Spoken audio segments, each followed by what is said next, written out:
À l'applaudimètre des Français, vous étiez l'année dernière encore la deuxième personnalité politique qu'ils préfèrent. Ils gardent à coup sûr en mémoire que grâce à vous, depuis 35 ans, ils fêtent l'arrivée de l'été en musique. En revanche, ils ont peut-être un peu moins suivi vos missions à l'étranger sur les moquettes parfois les plus feutrées. Nicolas Sarkozy fait de vous son conseiller spécial pour la Corée du Nord et vous voilà en 2009 dans l'un des pays les plus fermés du monde avec une question.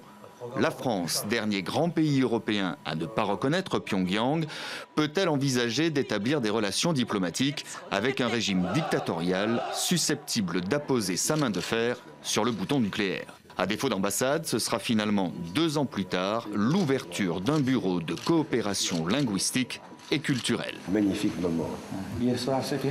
Magnifique. Quelques tirs de fusée après, sous l'ère Hollande, ce sont les Nations Unies qui font appel à vous.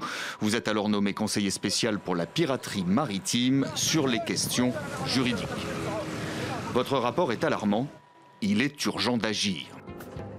Et si finalement l'équilibre parfait pour vous entre culture et diplomatie n'était pas ce que l'on appelle le soft power, ou comment garder son influence dans les relations internationales en utilisant notamment le rayonnement culturel. À ce petit jeu, la France fait figure d'exemple. Vous êtes aujourd'hui à la tête de l'un de ces outils, l'Institut du monde arabe, dont c'est la vocation depuis 30 ans.